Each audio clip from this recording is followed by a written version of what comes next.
Hey guys, and welcome to the Women Going Big podcast. I'm Krista, your host for today, and just thank you for tuning in to this episode of Women Going Big in Business. I'm thrilled to introduce to you my guest for today. Her name is Laura. She's the owner of Brave Healer Productions. She has 3 decades of experience in holistic physical therapy. She's published 13 books, and she's a 3rd-degree black belt.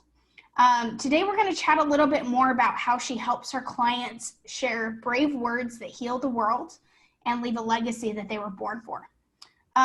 Laura, your intro was like super powerful, and I'm just looking forward to learning a little bit more about you. Go ahead and take it away. Tell our listeners a little bit more about yourself.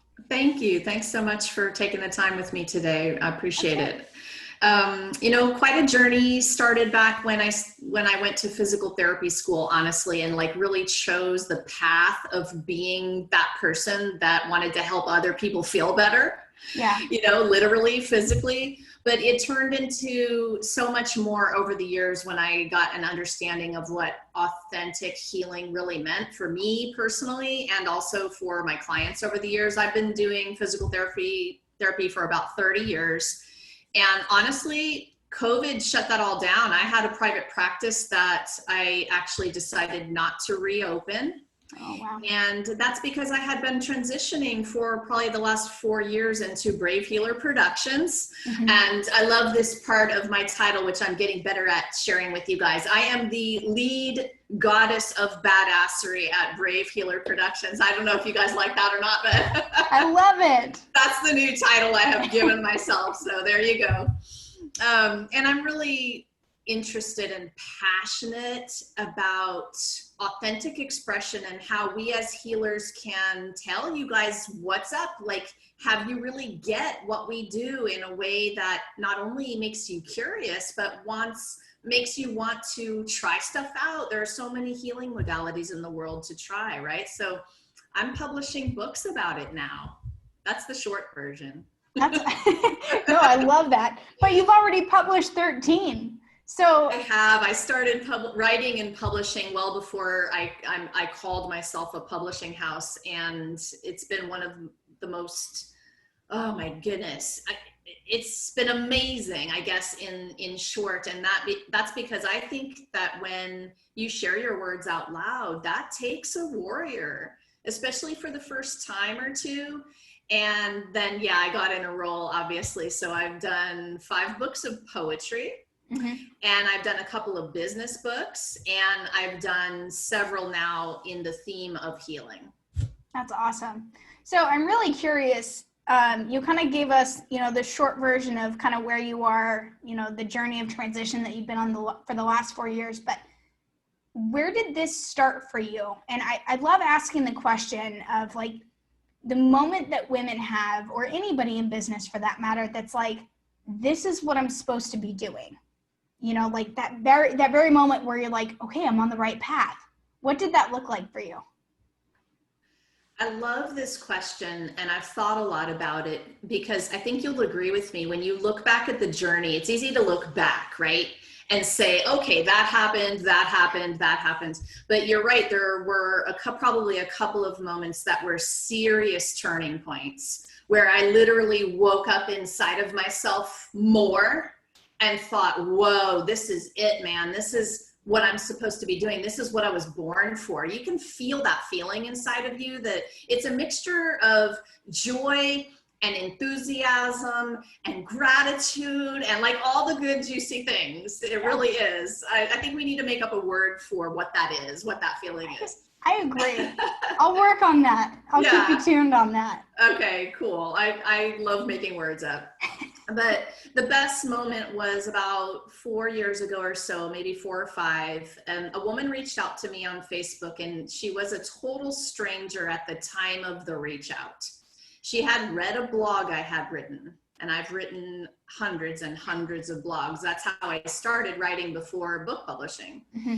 And she read it, and she messaged me and she said, I love that thing you wrote. And I was wondering, do you have any more links for me? I've been struggling. I'm a mom of 5 and I've been struggling with depression, and what do you got for me? And I was like, whoa, well, yeah, I got a whole bunch of things. And so I went away and dropped some links. But the journey with her went on and we became friends. And what I realized is that my efforts, not only in writing, but actually getting back to her on the message and actually caring that she had messaged me. Yeah.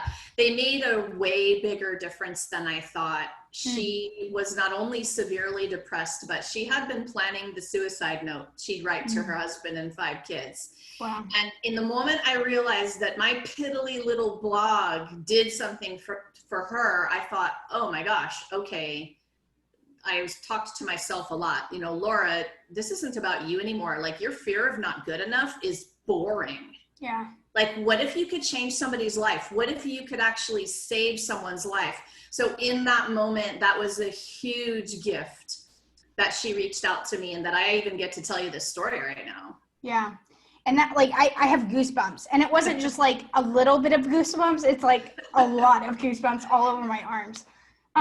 And I want to dive a little bit deeper into that, because a lot of times, and even myself, and I'll be honest, like last night in bed, I was having thoughts of, you know, sharing something on social media that might not be what people normally post on social media. Just like one of those truth bombs that's like, okay, this is like the real me. This is who I am. And people get hung up on, what are people going to think? You know, how are people going to judge me? Like, these are people that I know, and this is something that they don't know about me. How are they going to take it? And I think that people just get so hung up on that they forget about not who they are, but I guess it, like at the core of it, they do forget about who they are, and they just want to be what other people want them to be. Yes. So as far as your healing, when people come to you, what is it that they might be needing? Like, how would they be feeling when they come to you for help? You know, as I listen to you, I actually think of probably the other biggest moment in that journey. And that was figuring out that I had checked off all of the boxes that everyone had told me over my lifetime, that if I checked them off, I would be happy. That those things, doing those things and having those achievements, that was the path. And I sat at the end of checking off all of the normal boxes, doing and being what everyone else told me I should do and should be and should say. And oh my gosh, right? It's exhausting to think about it sometimes. And I was sitting there still not feeling happy. And I was like, what the, you know, that is not right. That is not, and I never paid attention to what really made me happy. I was just doing everything that everyone else told me. And so when people come to me, I think that that's part of what they're drawn to. You know, what are they needing help with? Well, they're needing help with reclaiming their worth. And understanding what they desire. You know, how many people come to me and you ask the question, well, what do you want? And they sit and they say, I don't know. Right? And so I think that's a big thing, is just getting people in touch with their desire, their true wants, their selfish desires. It needs to be selfish as a starting point. And you feel that in your body, right? And so that comes my healer part, like the physical therapy and the body awareness. Like, I'm going to pull that in right here and say, you guys got to get in touch with your body to feel that. Yeah. I like that a lot, because I think we live in a world where we're losing that, I think. You know, I think that we're losing that sense of self. And I've told other people on the podcast, because this is kind of honestly, it's a theme that I'm seeing, and this is something that almost comes up in every conversation, but, you know, people are losing a sense of themselves. And even for anybody out there that's listening, and you ask the question, what do you really want? And for anybody that's out there, like, ask yourself that question right now. And if you're not sure, like, start digging, you know. And it took me 100, it took me, I'm 27, and I have honestly, this year, I have only just started coming into, you know, what I really want and what I'm made for. And I'm thankful for that, but I'm also kind of angry that I've spent, you know, X amount of years in my young adulthood doing what other people want me to do.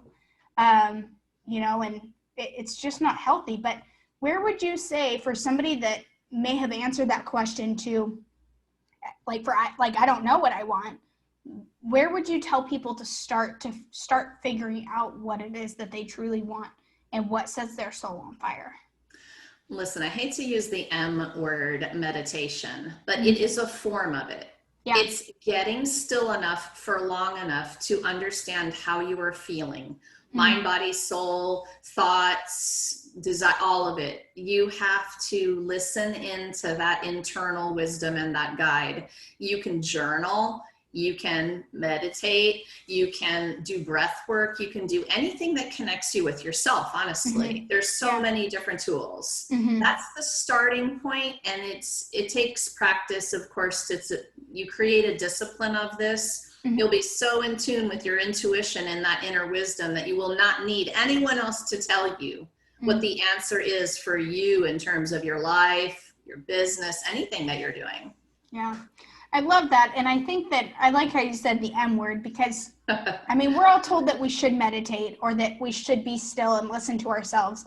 And I'm guilty of this too, but like I'll sit down to meditate and I'm like I feel like I'm just like listening to my own thoughts, which I guess is the point, but it seems pointless at the time. Like, yes. You're like, so okay, hard. I'm literally just sitting here in silence trying to find the answer to what I'm looking for. But like you said, I think the discipline and the longevity of doing it, you start to trust yourself more and you start to trust your thoughts more. For is sure. that pretty on point? Yes. I mean, I say M word because, when I say meditation, people think I mean sit on a pillow for an hour with your legs crossed and your hands out and chanting Om or whatever. But honestly, it's just being in your body. Yes, listening to the thoughts, but also discernment there, understanding what thoughts are inner critic, BS, and what thoughts are intuition. You've heard the term download. You've heard lots of terms for what that creative flow thought is, inspired thought. That's what we're after. So there's a goal here, not only to listen, but to actually discern between. There's the magic. I like that a lot. And I think, so for somebody that's never done it, what would you recommend? Sitting quietly for a minute? I mean, and like you said, it could be journaling, it could be anything, but like that was it for me, is I just had to be still for a minute at a time before I could work up to anything longer than that. You got it. That is the best tip ever. This does not take but a minute or so in the beginning to just get used to breathing. And the breath is the fastest way into your body, into that connection. So even set a timer for 2 minutes and just allow yourself to sit there and relax and breathe and feel grateful for being able to sit there and relax and breathe. It sounds so silly and so simple, but it really is simple.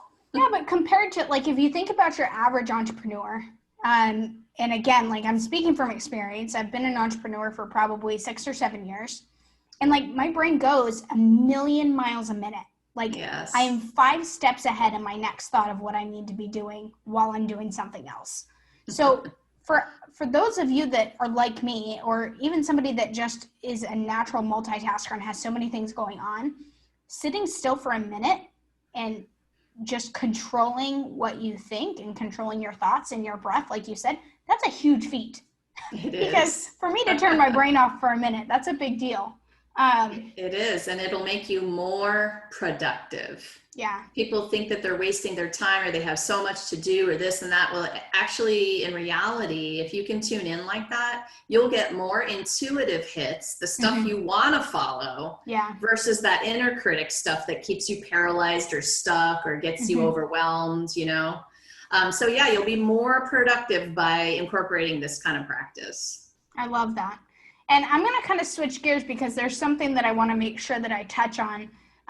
In your bio, you said that you help people share brave words.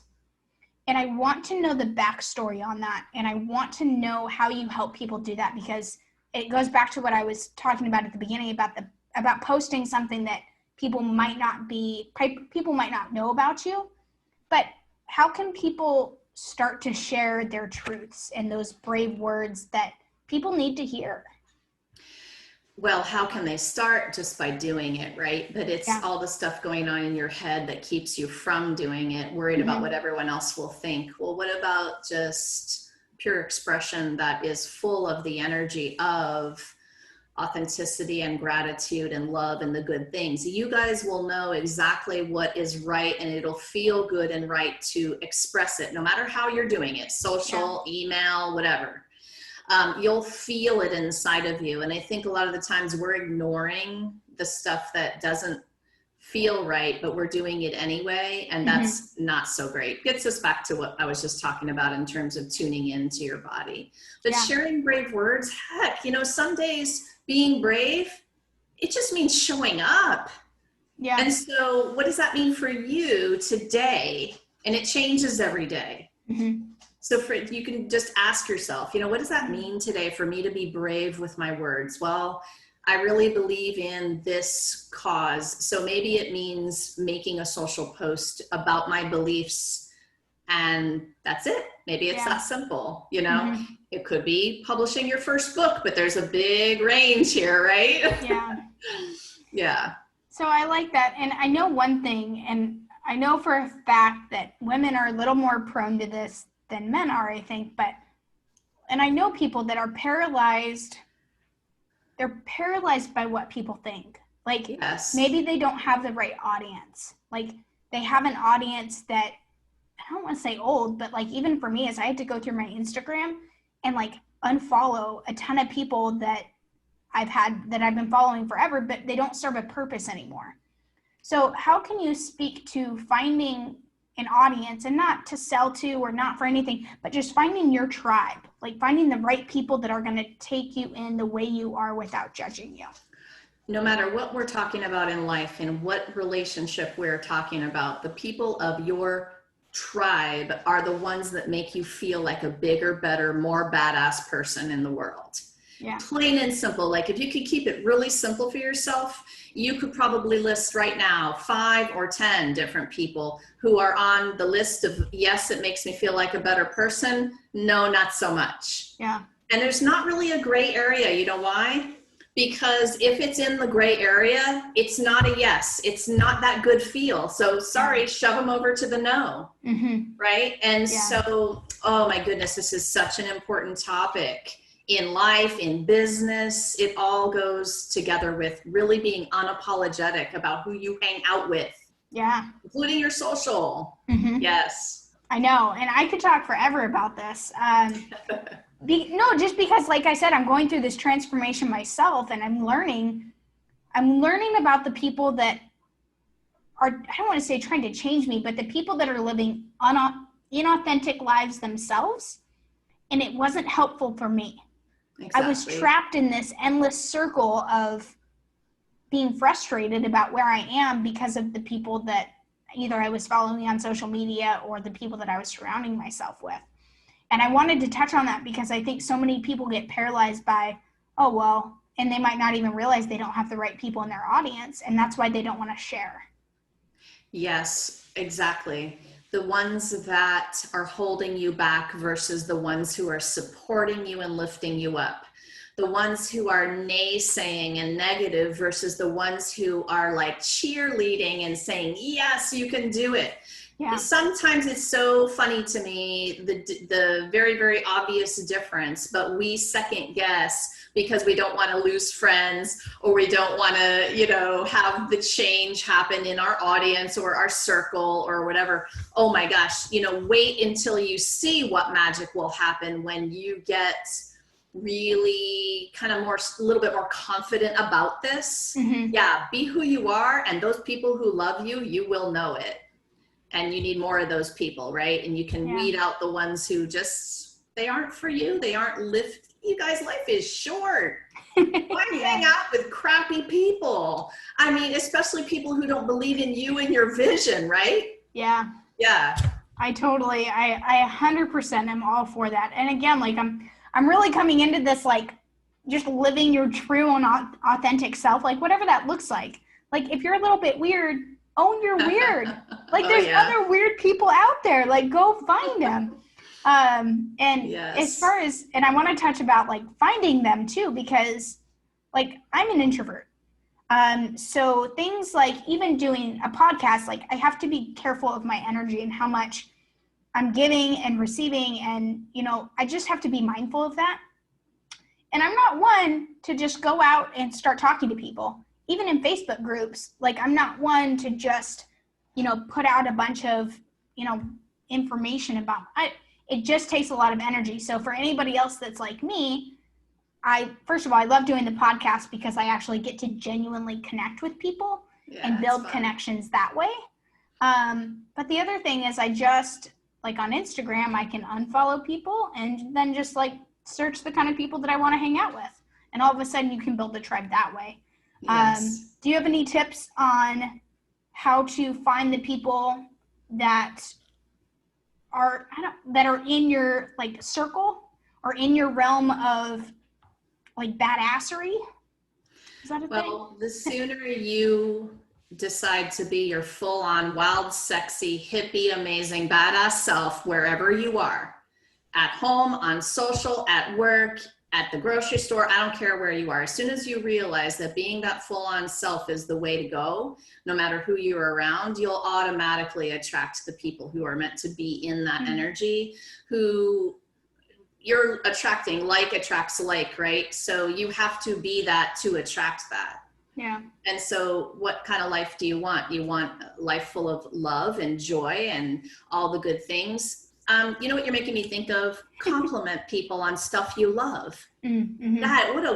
What a great way to reach out to somebody on social. Man, I love the way you did this or said this, or I love that thing you're wearing today, or where did you get that? It's high vibe, man. So the more you're high vibe, the more you're going to attract that back to you. Mm-hmm. And again, it really doesn't matter where you are. It could even be at home with the people that you live with. You have to decide to be that. Mm-hmm. Right? Yeah. And I love that. And I'm going to touch on that. And this is going to be the last kind of thing before we start wrapping up the episode. But as far as deciding to be, I think that this is such a big thing and it often goes overlooked. And this is the defining moment for other people. We've talked about our own. But just deciding to live your true and authentic badass self, that's a single decision. And like you said, once you decide to do it, as long as you stick to the path, things will come your way. I mean, do you have anything else to add on, like just deciding to own yourself? Oh man, you know that we could talk for 3 hours about this, right? Yeah. Okay. So the mindset that you adopt every single morning when you wake up includes what you're talking about. Yeah. And when you make the decision and then live your life inside of this very mindful practice, then the energy you exude, the words you speak, the actions you take will all be aligned inside of that higher vibrational energy. And, sometimes people don't like to hear the talk about manifestation and all the stuff because whatever they think about it. But honestly, what kind of life would you rather live? The opposite? I'd much rather wake up every morning and get my positive on and breathe a few deep breaths and feel grateful for just being in a bed with a roof over my head. As soon as you decide, like you said, and then it's about every thought, belief, and action you take on that foundational decision. It's a practice. It's a discipline, And I like that when you wake up in the morning, and I like that can be the other M word is manifesting. Yes, I know. Because people have their misconceptions about it. And I'm a firm believer that, again, you have to decide and you have to put out to the universe what you want. Because how is it going to know what to send you if you don't tell anybody? Right.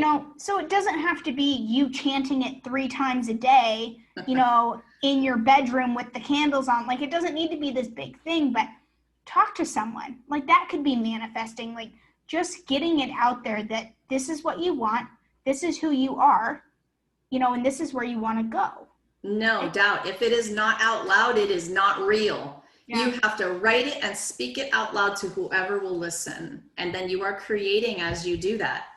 So that's the part that, we start to want to use the word magical a little bit too often, but it feels like that some days. Yeah, I love that. And, we didn't go enough into your books, because I know that's a big part of what you're doing is people that want to write a book themselves.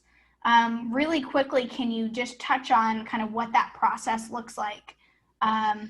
Yeah, big discussion there. And of course, I have a million resources for you all. I've got some great free stuff you can grab for that. If you're somebody who has the burning desire, you have a book or 5 in you, and you just don't know how to get started on that journey, just know, first of all, that someone is waiting for the words, your words, exactly the way only you can share them. So you got to get over that not good enough fear. That's a purpose-driven fear, by the way. And you need to take some action in sharing those words. And yes, of course, I have a lot of ways I can help people do that. Awesome. And I'm going to go ahead, and this is a perfect place to kind of wrap us up. But if people want more information on how to do that or follow you on social media, how would they do that? Yeah, please come visit bravehealer.com. It's got all the stuff, and you can connect with me there in multiple ways. I'm all over all the social as well. So Brave Healer Productions on Instagram, you guys, I'd be happy to connect with you. That's awesome. Well, Laura, thank you so much for coming on the show today. I feel like we could have probably dived so much deeper on each of those topics. But as you know, so I have several different categories of this podcast. I might just have to have you back on another series and we can do another episode. That sounds fantastic. Thank you so much for having me. Absolutely. And for all of you guys that are out there listening or watching, I really appreciate your support. And I'm Krista, your host. I'm going to go ahead and sign us off. But if you want to catch this episode and many more, you can find it on the anchor.fm dashboard at Women Going Big. And you can find all the episodes on womengoingbig.com as well. So I appreciate your support. Laura appreciates your support. And I hope you guys have a great rest of your day. So this is Krista, and I'm signing us off. Thanks, guys. Bye.